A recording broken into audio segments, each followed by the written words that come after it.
And Lynn, tell us your story.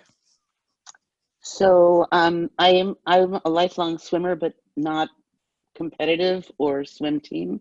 I grew up riding horses, and but I always knew I don't ever remember learning how to swim. I don't remember. We had a pool in the backyard. I just remember always knowing how to swim. And my mother told me when I started swimming, when I told her I was going to swim around Manhattan, she was still alive at the time, and she obviously, and she told me that when I was 2 and 3 years old, they used to have these little cabanas in the Rockaways, and that I would never get out of the water. She said they would have to come down to the water and pick me up and physically remove me, and I would be blue and shaking, and I just refused to get out of the water. So, anyway, so I'm a long-term swimmer, but I never took a stroke lesson that I can remember. I never really knew how to swim. I just knew that I liked it, and then and I became a kayaker when I was 50, and and I every year from the time I started kayaking, I would bring somebody around Manhattan, and it never occurred to me to swim. I really enjoyed doing swim support, but I just really enjoyed the athletes and watching them do their thing and supporting them. And then one year I was on a kayaking trip up in Maine. We used to go to Maine every summer, and it was a really foggy day, and we were staying at a cabin with a lake, right? It was right on a lake. And it was a really foggy day, and I was with two male friends and one female friend. And the guys decided to go kayaking, even though we literally couldn't see the bottom of the boat ramp. But they decided to go anyway. This was in Bar Harbor. And Eileen and I decided to go back to the cabin and hang out and eat ice cream and read. So we did that, and at about 2 in the afternoon, the fog lifted, and it was this gorgeous, warm, sunny day. And we're in the cabin, and we're sort of too far from the ocean. It was about a 45-minute drive to really go kayaking. And so we just decided to jump in the lake. And we didn't have anything. We didn't even have bathing suits. We went in our bra and panties, if I recall. And I remember putting like a neck gaiter around my head to keep my hair out of my face.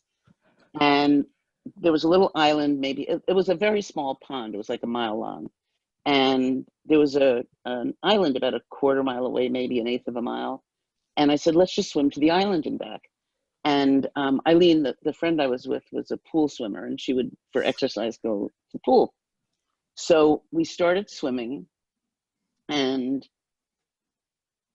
I don't know what happened. I'm a completely non-spiritual person. I'm basically an atheist.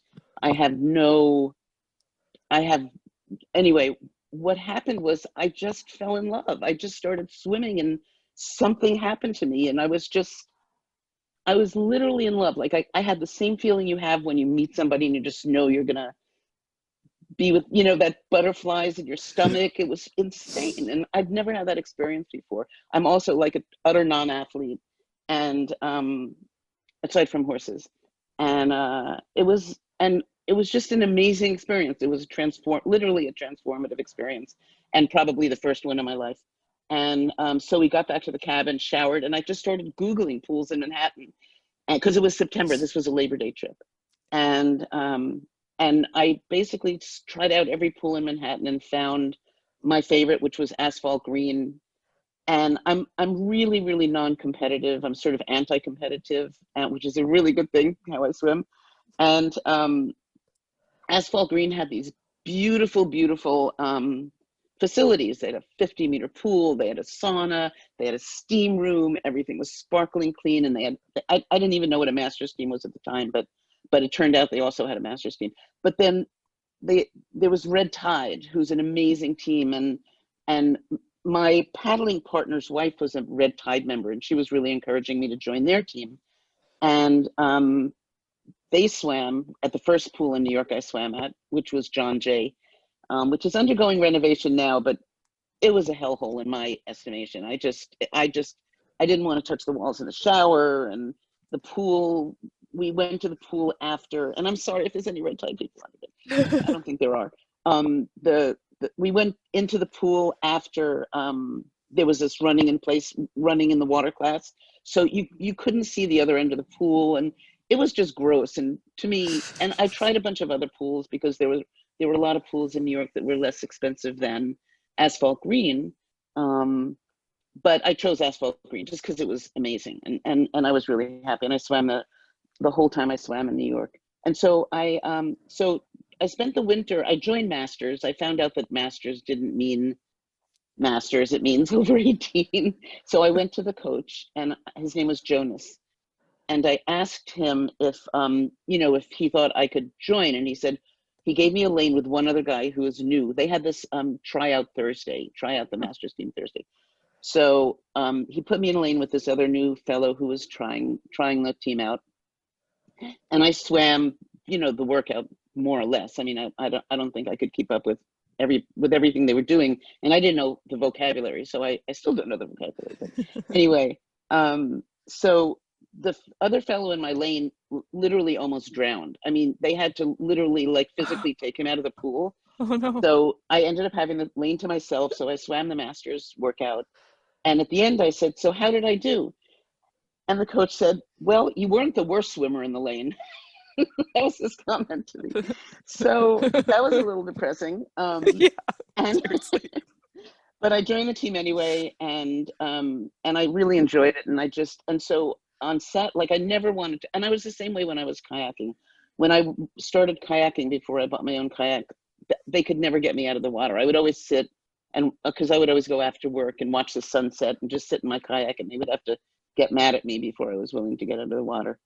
And it was the same way with swimming. I just swam as much as I could, and on Saturdays they had this long practice, 2-hour practice, and then you could swim for an hour and a half after that. So I would just stay in the water. Wow. And then summer started rolling around, and I started talking to people, Maggie especially, Dan's wife, and found out about these swims outside, which just sounded so much better than swimming in the pool, because I Right. love the ocean, and I Yeah. always loved just getting like mate tagged in the in the surf, and that was my favorite thing, was to play in the ocean and the surf. I never really swam, but I would just have fun. And so the idea of swimming outside seemed like amazing. So I signed up for this really challenging swim called Two Bridges. I didn't know it was challenging. I just Googled, swim races and found it. I didn't know any swimmers. Maggie had never done this, so I didn't know one person. And Asphalt Green didn't really have an open water swim presence. So so I signed up for the 5K for Two Bridges.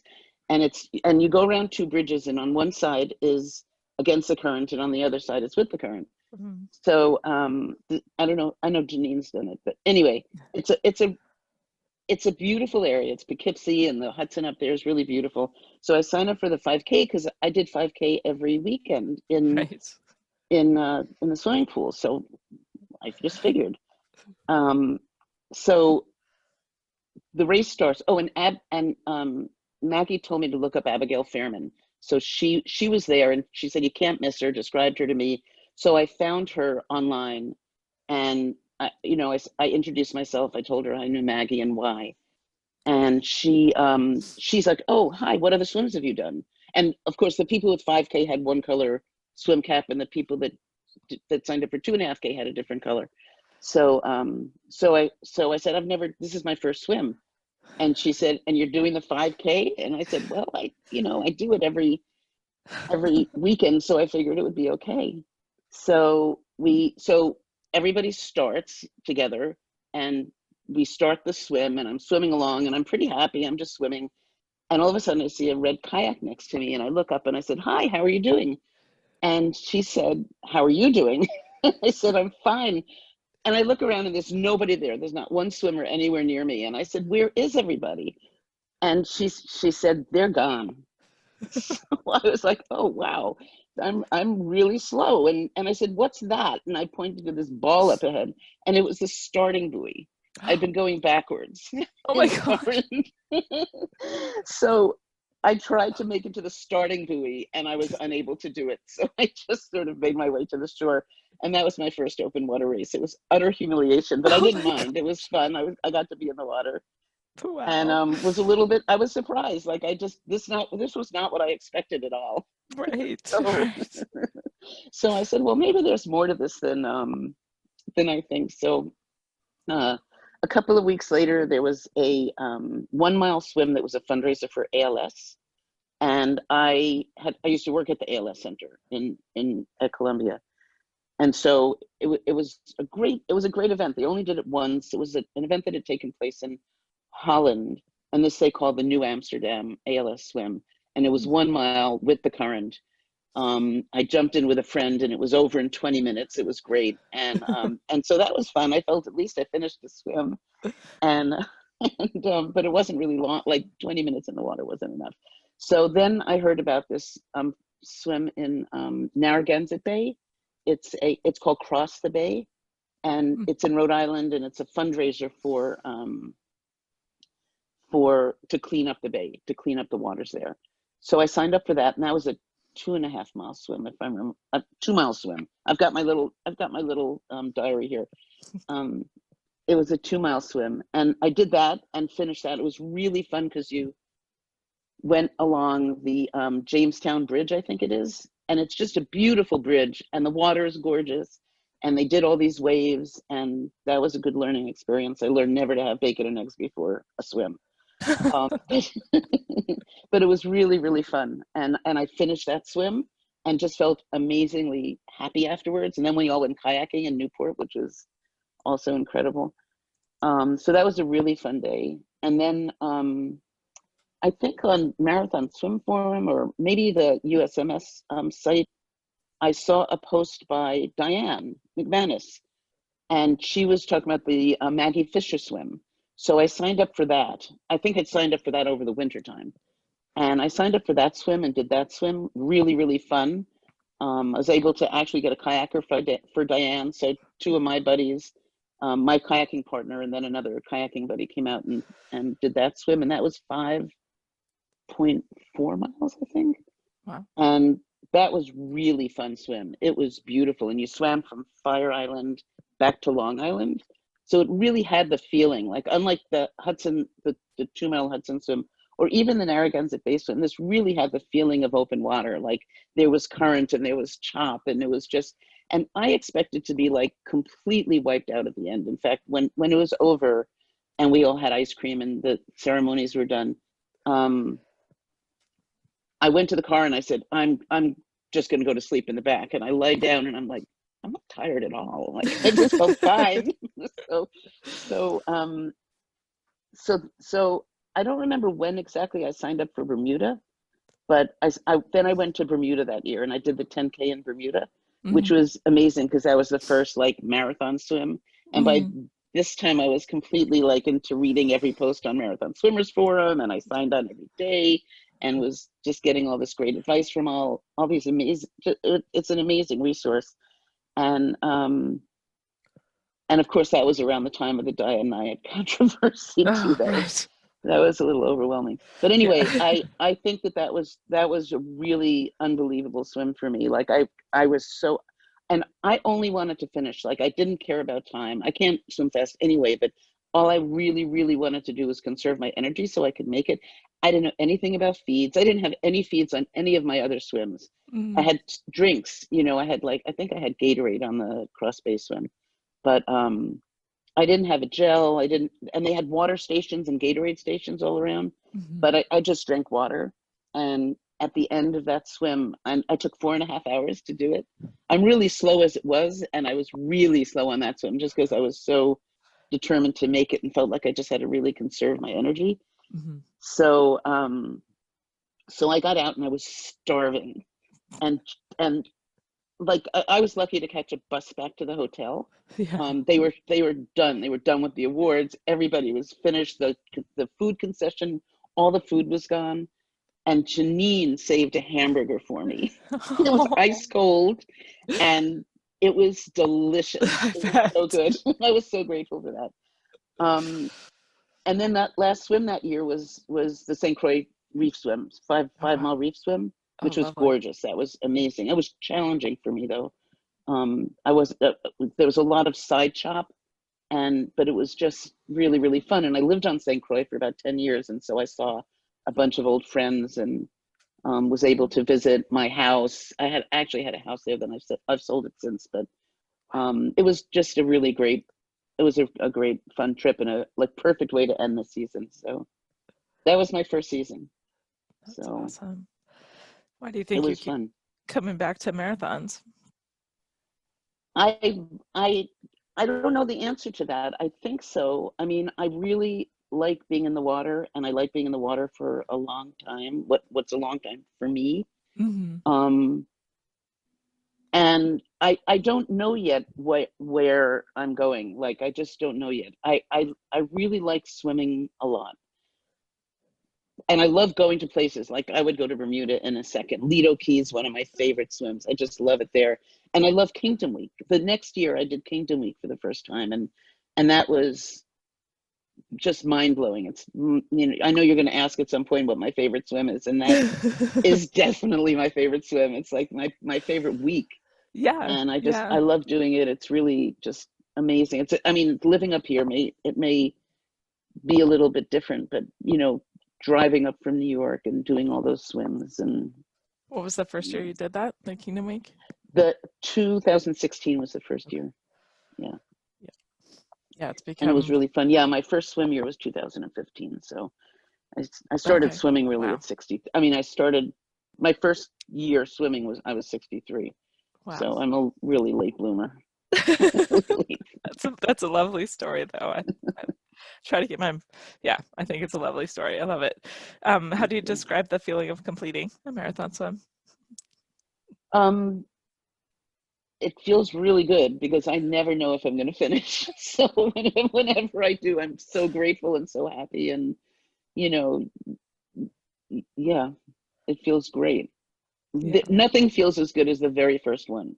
When I got out and Bermuda, I was just like, I just did a marathon swim. And I just remember just like at the finish line, just going like, like it just felt so good to yeah. finish. That was really more pride. Now I'm just grateful. Were you nervous going into your first marathon swim? I was clueless. I had no idea. Oh, but my first marathon swim, Were you my nervous? first, I said, yeah. no, not at all. You mean Bermuda? Mhm. That was my first. No, I wasn't nervous. I mean, God, it's just so beautiful there, Yeah, and the water is so gorgeous. And yeah. I knew I was having lunch before the swim, and there was this fellow who introduced me to, I can't remember her name now, but she comes in last every single year. So he introduced her as the person who comes in last every year. I think she was a little older than me, and she'd been going down there every year since the swim started. And so I just decided I didn't want to break her record. So, so I Out of always knew where respect. she was. It wasn't in a competitive way. I mean, I guess it was a little bit. Like every time I'd see her swimming towards the water station, I would like gulp down and start swimming again, just in case. You are But competitive. a little bit, yeah. But it really, anyway. Can you tell us about the swim you're most proud of? I mean, I think the first time I finally finished two bridges, How many tries did it take? it took me three try. On my third try, I got it, and I just by that time I had Abby Fairman was helping me with stroke and with training, and I just powered through it. It was really hard, and it was hard. It's a really hard swim, and I'm not a power through person. I'm a enjoy the process and wander, swim and be happy kind of person. And you just had to power through that swim when you're going against the current, and it's really hard. So I mean, the first marathon swim really made me proud and happy, but finishing that swim after two DNFs, 2 years of DNFing, Mhm. that made me proud. I was very, very happy. Can you tell us about some of your other swims? Because you have such a long resume for only 5 years. So tell us I have a about some long of you. resume. Well, you I'm have a looking at my resume compared to the people on this call. My God. Um, you've been back to Bermuda a few times. yeah, Tell us a swim Bermuda's story. great. Bermuda's just sheer pleasure. It's incredible. And Lido Key is the same way. It's just plain fun. Hmm. It's a beautiful swim and it's fun going around, and you get different conditions every, like 4 or 5 different conditions every time. Hmm. And I swam Manhattan, but it took me 2 tries. And the first try was really, really painful. The second time was really delightful. Did you Because do I anything finished. I different? should have finished. Pardon? Did you do anything different to prepare for the second time? Yeah, I DNF'd the first time. That was all I needed. You know, I'm not particularly, I'm not competitive, but I honestly had absolutely no idea how painful it would be to not finish that swim.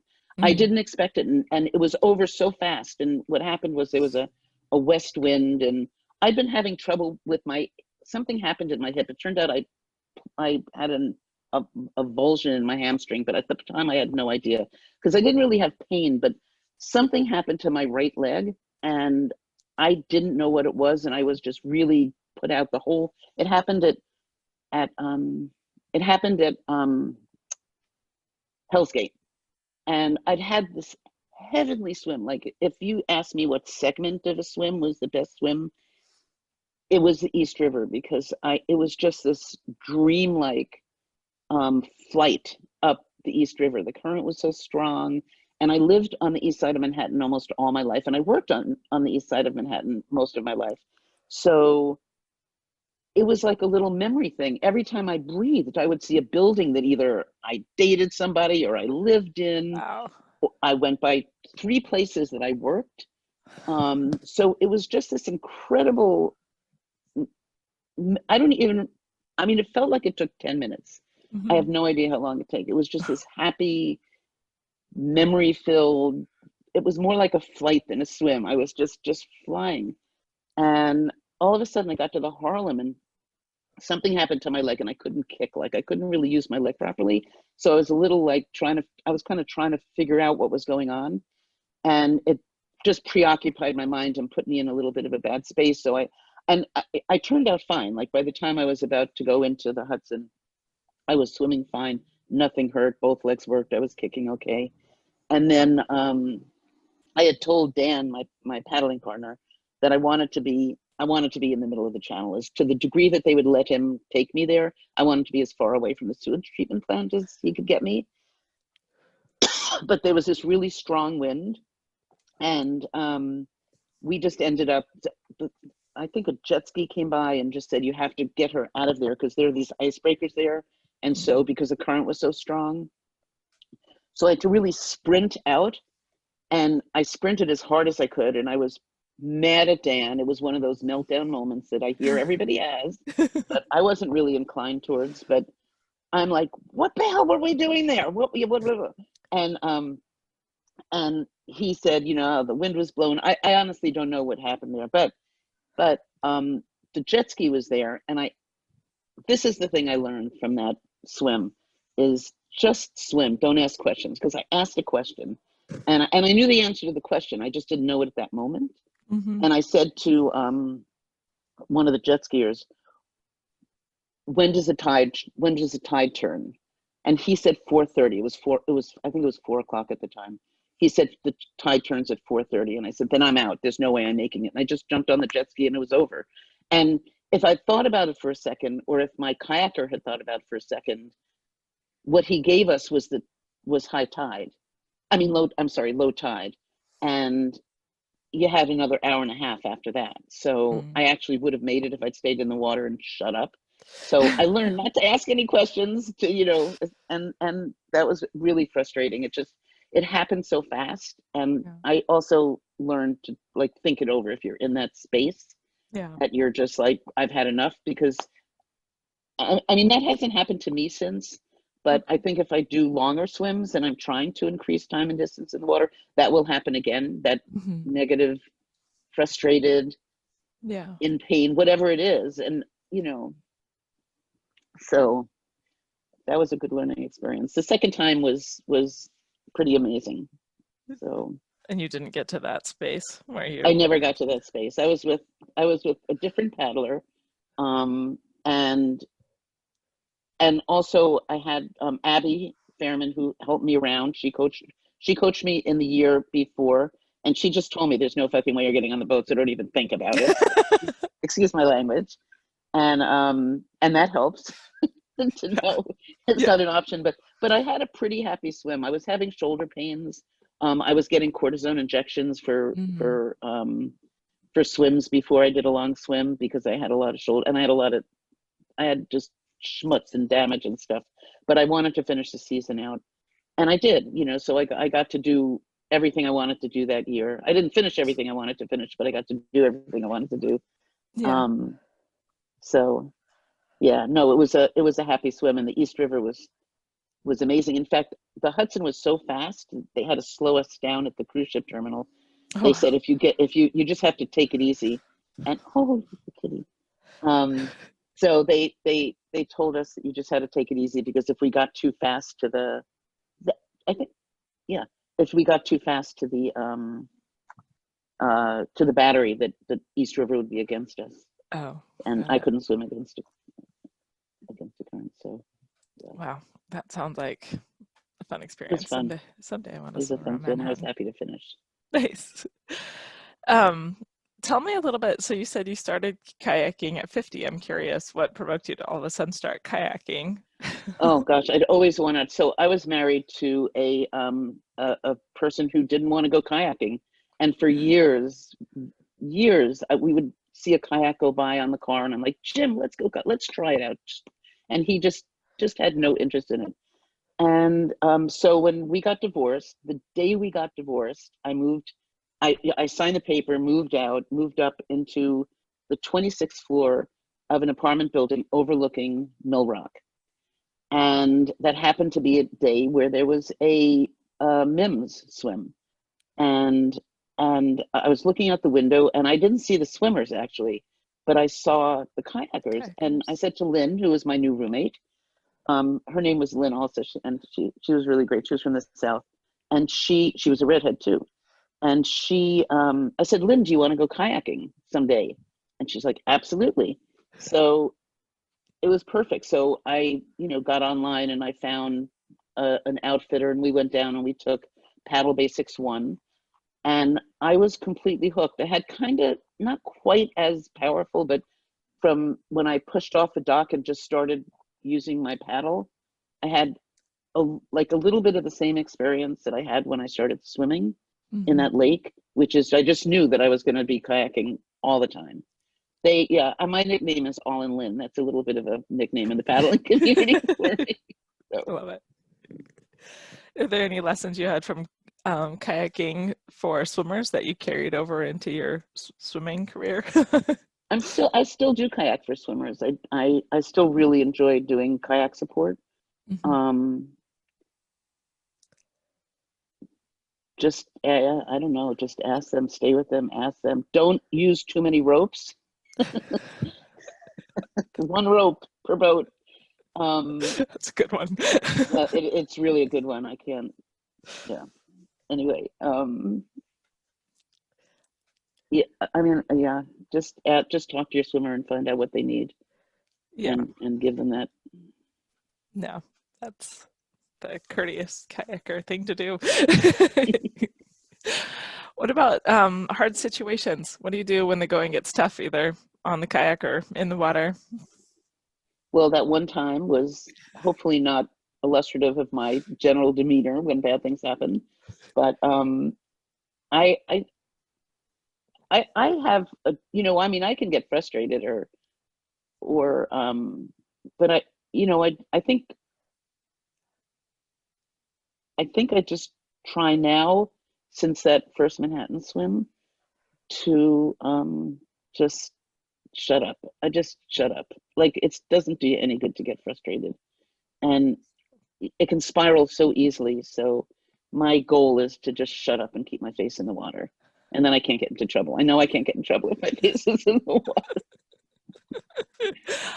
I'm curious, what have you been done longer, kayaking or swimming? Have you been on the Oh, above the kayaking. I've been kayaking? kayaking for about since 2002. Yeah. Have you ever hit like pretty nasty kayaking conditions? Oh my God, yes. Yeah. It's funny, me and Dan used to go out if there were storm warnings, small boat advisories, and we actually went out once with gale warning, to practice, because we would take some very remote trips. Like, we've been to Greenland 3 times. Oh wow. We've been to Alaska twice, British Columbia, and we didn't go with trips. We just went on our own. We would find kayaks and just rent the kayaks and go on our own and do our own navigation and our own, um and we would stay out for like 3 weeks. So we went to some really, really remote areas Greenland, like where we had a helicopter too, and and in well, we had a helicopter to the kayaks, but Wow. so it paid off in spades. I mean, there was one time in Alaska where we were laughing about how beautiful the weather was. It was flat, sunny day. We were hot in our dry suits, and then all of a sudden, I have no idea what this was or why it happened, but that literally it hit the fan, and we were both just. If one of us had capsized, we could not have rescued the other. It was just Wow. crazy. And it Wow. only lasted about maybe 15 or 20 minutes. We were pretty close to our destination, our campsite, but we were both like afterwards. We were like, "What the heck?" Like, what? Except we didn't say heck. It was Yeah. crazy. It was really, really challenging and scary, and we both held it together and kept an eye on each other. But like I said, it wouldn't have mattered. And then once in Greenland, we got just iced in. We just got like the ice just came, and we were What? like a little bit nervous about Yeah. getting crunched, but somehow we got out of it and we got lucky. Wow. I So feel like we need a whole nother like kayak stories episode with you. you can kayakers could do this. There's plenty of fun kayak stories.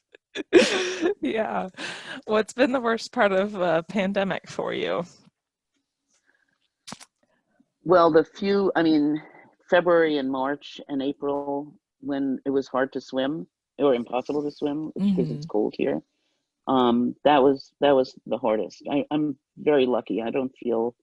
I mean, I felt impacted in that way, in that I couldn't swim and the swims were canceled. But I didn't really plan on doing any swims. I sort of just moved up to Vermont, Hmm. and it's just so amazing here in the summertime. It's like paradise. So I just decided that I was last year I had some commitments that I'd made before I moved to Vermont, and I I did that. I crewed or kayaked, and I love doing that, but I really missed being in Stowe year round. So I Mm. promised myself this year I wasn't going to sign up for anything that wasn't a Vermont swim or nearby. Like I did sign up for the New Hampshire swim of the mission, but yeah. So it didn't impact me except for those months when we couldn't use the pool. Yeah. So I'm one of the very lucky ones. Right. Well, yeah. Um, what motivates you to keep going? That's a really great question because I'm trying to figure out where I'm going to go. Like, I love swimming in the open water and I want to do it for a really long time. My 70th birthday, I've got 2 years to my 70th birthday, and I'd like to have I did for my 65th birthday, I did my first 10-mile swim, a kingdom swim. And I'd like to do something like that, maybe Border Buster or maybe Memphremagog. I don't know. But I don't know if I love training as much as I love swimming. And I know Right. how much you have to train for those swims. And I just have to decide what I want. And I honestly, like, I'm working with Charlotte now, who's just completely amazing. And I just have to make that decision. It's a personal decision, and I just don't know where I am with that. Whether I Mhm. want to put in the time or whether I just want to keep enjoying swimming Yeah. and doing 10Ks or whatever. I feel like I can do those for forever, Yeah. but I don't know the answer to Yeah. that question yet. Yeah. No, Working on it. that's a good answer. How do you think we can be more inclusive in marathon swimming? I guess I think anybody who has access to open water, if you can give clinics like the Cibos clinics where just brought people in. I think getting people to the water is, I mean, I think it starts with learning how to swim programs, and that's sort of, beyond individual swimmers' capabilities. But I think, I mean, when I left Asphalt Green, they were slow. They were really like, there's an Asphalt Green presence now in open water, although they're all middle-aged white people. I think it's introducing people to the sport, making it safe for them, Hmm. and teaching them how to make safe. I don't know. Clinics to me is the best way. Just having seen how effective the Cibos clinics were. Mm-hmm. That's good. What advice would you give to an aspiring marathon swimmer? Find somebody, find a swim buddy, find a friend. You know, like I learned about so many swims from um, you know, from like Janine and people that I met early on in my swimming. Because yeah, I would say find a swim buddy, find somebody who knows the ropes, and ask a lot of questions and read Marathon Swimmers Forum every day. And yeah, that's the main thing. I mean, the resources are all out there. There's so much out there. Now I would tell them to listen to people's marathon swim stories, because Mhm. there's so much to learn from them. And yeah, it's out there. Yeah, yeah, for sure. Who's inspired you? Um, so this will be the same question for, I mean, all of these amazing swimmers, like there's just so many amazing swimmers when you read about what they do and how they keep going, like Sarah Thomas and Liz Fry. And I mean, it's just, they blow your mind. But the one that inspires me the most is, so this her name is, I'm sure everybody knows her, Pat Gallant-Charant, I think. I'm Mhm. probably butchering her name. PGC. Um, she, she's a year older than me, and I think she's one swim short of Ocean Seven, and she's just like a dogged swimmer. I mean, she did Mem for Magog, and 20, and she was 68 or 69 when she did it, and she 5 miles from the finish. So she'd swum 20 miles already. Something blew. One of her muscles blew, and she couldn't use her right arm. And she swam the last 5 miles of that swim with one arm. I mean, that's That just mind story blowing. blows my mind. It's just Yeah, mind blowing. I can't even, like, I'm not that person. I will never be that person, and I know that. And that's fine. You know, there's nothing wrong with that. There aren't very many people that will do that, but right.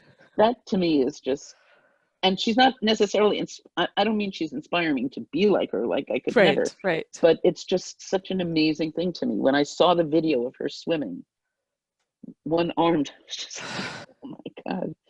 So yeah, Yeah, that was pretty inspiring. yeah. I hope I have to try to see if Pat would come on. Would love to hear her story. I would that, and she's also the person I would really love to hear. So Good. Any questions for Lynn out there?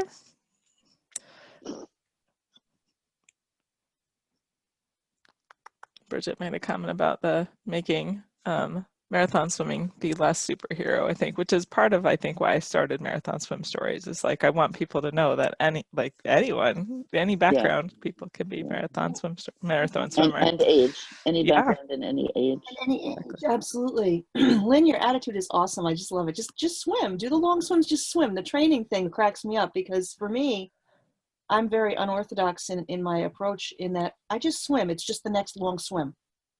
So I'm not doing all the dry land. I'm not doing all the cross training. I spend hours in my garden. But for me, it's just swimming.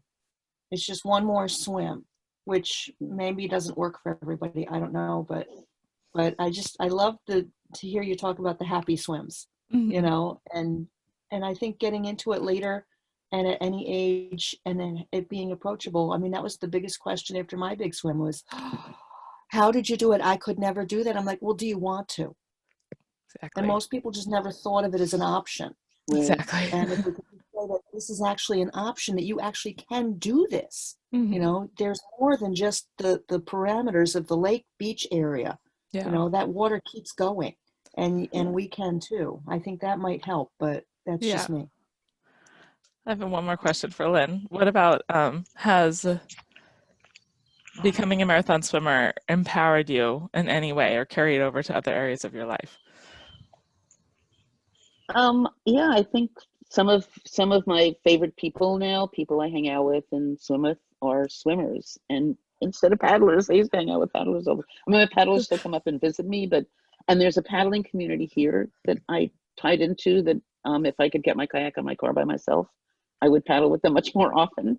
But I think, you know, I think socially it's been really nice in that way.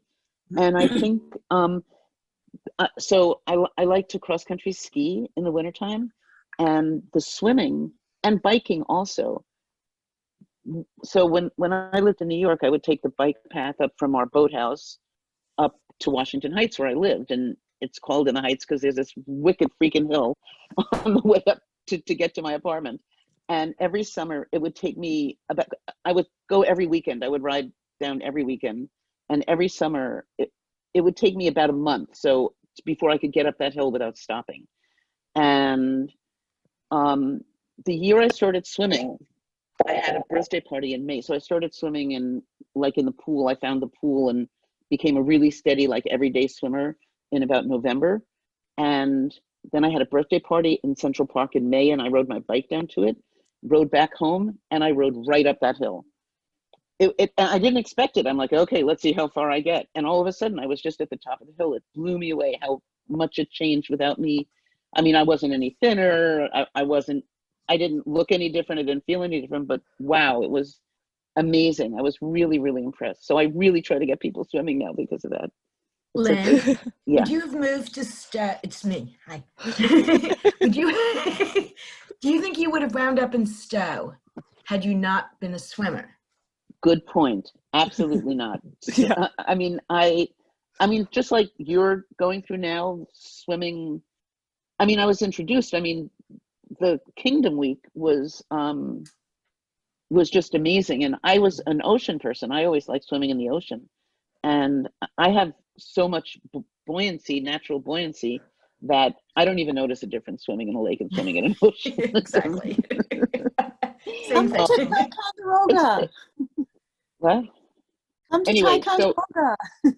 Not my kind of place. It's just too small. But anyway, so Stowe. So I was looking for a place to live, and all of them, they had to have, they had to have a pool, they had to have a master steam, they had to have nice open water, and this place just it hit every spot except that I couldn't afford that. All the places I saw on Zillow were either like $1 zillion, or they were really awful ski, just run down places, and those were the two types of places. And then all of a sudden I saw this condo on Zillow, and Janine drove up with me. We looked at it, and I think I closed on it 5 weeks later. It was just done. Yeah, it was perfect. No, I wasn't thinking relocation. Just Just I to don't visit. advise anybody move here. Okay. Anyway, it's great. So I did. It's true. The place I decided to retire, swimming. It used to be swimming and kayaking. And I always thought it would be near the coast. Was my first thought. Like I looked at Charleston, and I looked at any place that that had. And I spent 2 years instead of reading at night looking at Zillow, and just found it. Just boom, and it's kind of a perfect place for me. I'm so happy here. So if anybody wants to come visit, it's a great place. So, the swimming is amazing. Green River Reservoir is my favorite body of water in the world. There's no boats. It's like that beautiful lake that you posted, that blue lake, that was no motorboats, just canoes, kayaks, and swimmers. And it's amazing. It's really heavenly. I love it. Thank you so much for sharing your story today, Lynn. Thank you for having me. I feel honored. So thanks. Yeah. All right, you guys. I think next Bye, week everybody. Bye. We'll talk to you later. Bye.